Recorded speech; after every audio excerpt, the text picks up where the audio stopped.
জুমার সালাত 2 রাকাত। জুমার আগে রাসূল সাল্লাল্লাহু আলাইহি ওয়াসাল্লাম কোনো সুন্নত সংখ্যায় সীমাবদ্ধ করে দেন নাই, নির্ধারিত কোনো সুন্নত নাই।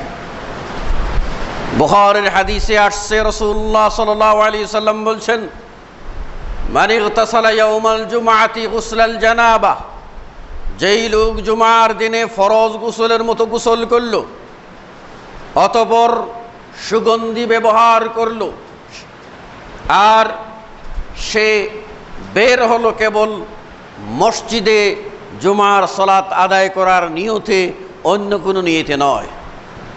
মসজিদে এসে সে সালাত আদায় করলো, সুন্নত পড়ল, মা কুদ্দিরা লাহু, যা তার জন্য সামর্থ্য করা হয়েছে, যতটুকু পেরেছে। সেখানে রাসূলুল্লাহ সাল্লাল্লাহু আলাইহি ওয়াসাল্লাম সীমা উল্লেখ করে দেন নাই। সময় পেয়েছে 2 রাকাত পড়েছে, আরো সময় পেয়েছে আরো 2 রাকাত পড়েছে, সময় পেয়েছে আরো 2 রাকাত পড়েছে, পায় নাই শুধু 2 রাকাত পড়েছে। এরপর ইমামের খুতবা শুনেছে মনোযোগ দিয়ে, আর ইমামের সাথে 2 রাকাত সালাত জামাতের সাথে আদায় করেছে। আল্লাহ রাব্বুল আলামিন এই আমলটিকে পূর্ণ একটি নেকি ধরে, এক নেকি করলে 10 গুণ তিনি দান করে থাকেন। নবী বলেন, আল্লাহ তার বিগত 10 দিনের সগীরা গুনাহকে মাফ করে দেন। এবার জুমার সালাত ফরজ না নফল? বলবেন অবশ্যই ফরজ। ফরজ যদি হয় তাহলে কোথায় আদায় করতে হবে? তখন আমাদের ফিকার কিতাবে আছে যে জুমার সালাত শহর ছাড়া গ্রামগঞ্জে হয় না, শহর হতে হবে। আবার ওই শহরের শাসনকর্তা, আমিরের প্রতিনিধি, আমির স্বয়ং উপস্থিত থাকবেন, স্টেটের গভর্নর অথবা তার প্রতিনিধি এসে সালাত পড়াবেন, তবেই জুমার সালাত ইয়াকিনি হবে। আর যদি দেখা যায় যে সেই ব্যবস্থা না থাকে, তাহলে জুমার সালাত কি ফরজ হবে? গ্রামে গঞ্জে মানুষ বেশি হয়ে গেছে, মসজিদের সংখ্যা বেশি, সেখানে আমরা জুমা পড়বো না সন্দেহের মধ্যে পড়ে গেলাম। ঠিক আছে, আমরা জুমাটা পড়ে নেই। আর যেহেতু এই জুমাটা ইয়াকিনি হয় নাই, জন্নি হয়েছে, ধারণা প্রসূত হয়েছে, এই জুমা আমাদেরকে পার পাওয়াতে পারবে কি না, তাই আমরা ওয়াক্তি সুন্নত আর জোহরের আখেরি জোহর বলে আবার জোহরটাও পড়ে নেই, যাতে বাবা জুমায় যদি ঠেকায় তো ঠেকলো, বাঁচলাম, না হলে জোহরটা আমাকে ধরে বাঁচাইলো। দুদিল বান্দা কালমা সুর না পায়, বেহেশত না পায় গোর। এর চেয়ে সাফ কথা বলার আর নাই। সুতরাং যে ঈমান আনবো, দলিল প্রমাণ যাচাই করে ইয়াকিনি ঈমান আনবো, যে আমল করব, দলিল প্রমাণ যাচাই করে ইয়াকিনি আমল করব। সন্দেহ নিয়ে আমল করার কোনো সুযোগ নাই। আর ওই সন্দেহকে বলবৎ করার জন্য কোরআনের মধ্যে হাত দিয়ে বলছি যে কোরআনের ভিতরে দ্বন্দ্ব লেগে গেলে 2টা আয়াত বাদ দিয়ে দিতে হবে, এটা তো প্রকাশ্য কুফরি ছাড়া আর কিছুই না।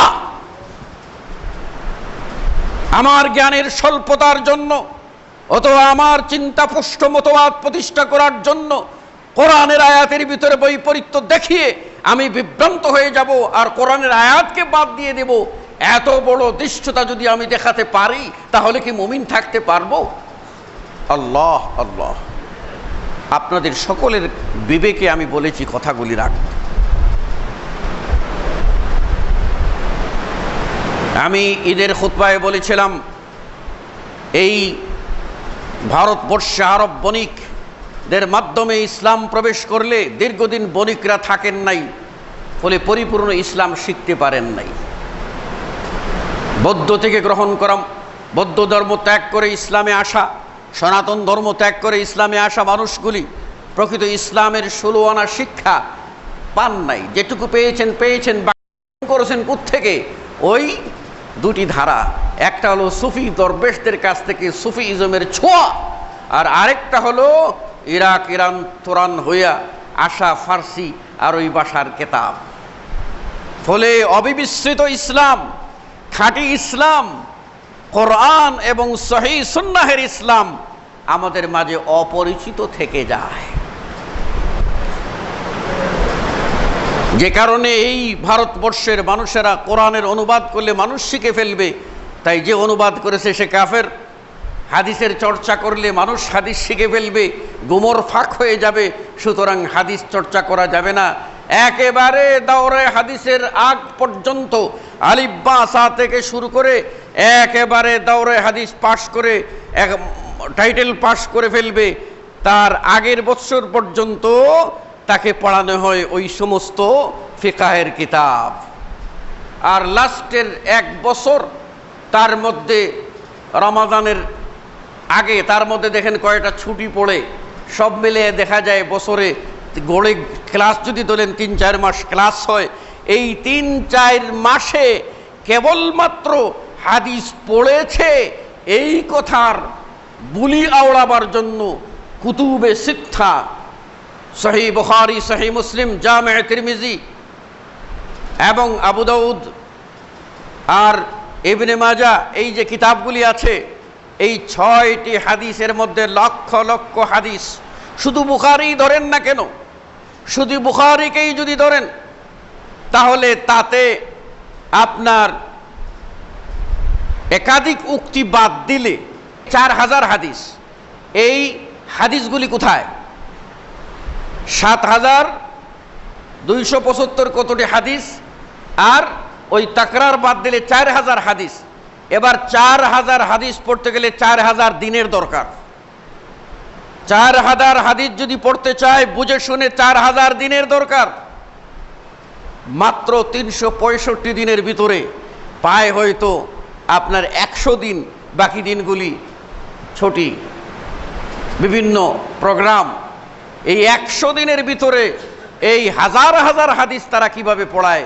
শুধুমাত্র পড়ে যায় ওই মাথা থেকে ওই মাথায়, আর কার পড়া কে পড়ে ব্যাখ্যার প্রয়োজন নেই। দুটি জায়গায় ব্যাখ্যা দেওয়া হয়, আমার কথা বিবেকের জন্য বলছি। একটা হলো যদি হাদিসটা আমাদের সমাজের বা আমাদের চিন্তাপুষ্ট যে তরিকার খেলাফ যদি হাদিসটা হয়, তাহলে ওই হাদিসটার জায়গায় থামিয়ে বলা হয় এই হাদিসটা সহিহ হলেও আমাদের এই মতবাদ বা আমাদের এই তরিকা এটা গ্রহণ করে না, এই গ্রাউন্ডে, সুতরাং এই হাদিস মানা যাবে না, এইটা পড়ানো হয়। আর আরেকটা পড়ানো হয় কি, পড়তে পড়তে গিয়ে দেখা যায় যে বোর্ড পরীক্ষায় এটা আসতে পারে, তখন থামিয়ে বলা হয় বোর্ড পরীক্ষায় এই হাদিসটা আসতে পারে, আসলে এই মানে প্রশ্ন হতে পারে, আর এই প্রশ্ন করলে এই উত্তর দিবা। এই হাদিস পড়া শেষ, আর মাঝখানের পুরোটাই হচ্ছে হাদিসনা কাল কাল কাল কাল করে কলকলিয়ে ওই মাথা পর্যন্ত পার হয়ে যাওয়া। সুতরাং হাদিস নিয়ে গবেষণাও নাই, চিন্তাও নাই। যখন হঠাৎ করে তাদের সামনে হাদিস তুলে ধরা হয়, তখন তারা সম্পূর্ণ মানে ফেলফেলিয়ে তাকিয়ে থাকে, কয় এটা তো জীবনেও শুনি নাই, এটা তো জীবনেও শুনি নাই, এ হাদিস কোত্থেকে আইলো? এরা আবার নতুন নতুন হাদিস চালি করলো কোত্থেকে? বাবা, হাদিস নতুন না, আপনার জ্ঞানের বহরটা ওই হাদিসের কাছে পৌঁছতে পারে নাই। যখন আপনাকে কোনো ভাই পৌঁছাইয়া দিয়েছে, তখন আপনি এটা হজম করতে পারছেন না, তাই বলছেন হাদিসটা নতুন। অতএব আসুন আমরা নিজেরা কোরআন ও হাদিসের চর্চা করি। সনাতন ধর্মাবলম্বীরা তাদের ঠাকুরদের কাছে রেখে দিয়েছে ধর্মগ্রন্থ, সাধারণ পাবলিকরা ধর্মগ্রন্থ পড়তেও পারবে না, জানতেও পারবে না। আর ইসলামের প্রথম নির্দেশটাই হলো ইকরা, পড়ো, জানো। ইসলাম বলছে যে জানে আর যে জানে না সে সমান হতে পারে না। ইসলাম বলছে আমার একটি কথাও যদি পাও, আজ জেনে নিয়েছো, অনাগত ভবিষ্যতে যে মানুষগুলি আমার সামনে হাজির হয় নাই, তাদের কাছে আমার কথাগুলি পৌঁছাইয়া দিবে। তাহলে ইসলাম জানতে বলেছে, ইসলাম জানাতে বলেছে, ইসলাম শিখতে বলেছে, ইসলাম শিখাতে বলেছে, ইসলাম যাচাই বাছাই করে মানতে বলেছে। সনাতন ধর্মাবলম্বীদের মতো করে আমরাও যদি কোরআন ও হাদিসকে একদল ঠাকুরদের কাছে রেখে দেই আর বলি যে এটা ধরা যাবে না, ছোঁয়া যাবে না, এটা ধরতে গেলে এই সনদ ওই সনদ লাগবে, ওই পাগড়ি লাগবে, বাবা ওই পাগড়িও নিতে যেহেতু পারি নাই, কোরআন হাদিস চর্চাও করতে পারবো না, এখন বাবা যেভাবে চালায় আমরাও সেইভাবে চলি, এই যদি হয় তাহলে কিন্তু ইসলামের যথার্থ অনুসারী হওয়া যাবে না। আসুন আমরা বিবেককে ধারালো করি এবং সত্য উপলব্ধি করার চেষ্টা করি, হক বুঝি এবং বুঝাতে চেষ্টা করি। আমাদের অস্ত্র হলো কোরআন ও হাদিস, অন্য কোনো অস্ত্র ব্যবহার করতে আমরা চাই না, আমরা এটাকে প্রয়োজন মনে করি না। আমরা মনে করি কোরআন ও হাদিসের অস্ত্রই হলো আমাদের অস্ত্র।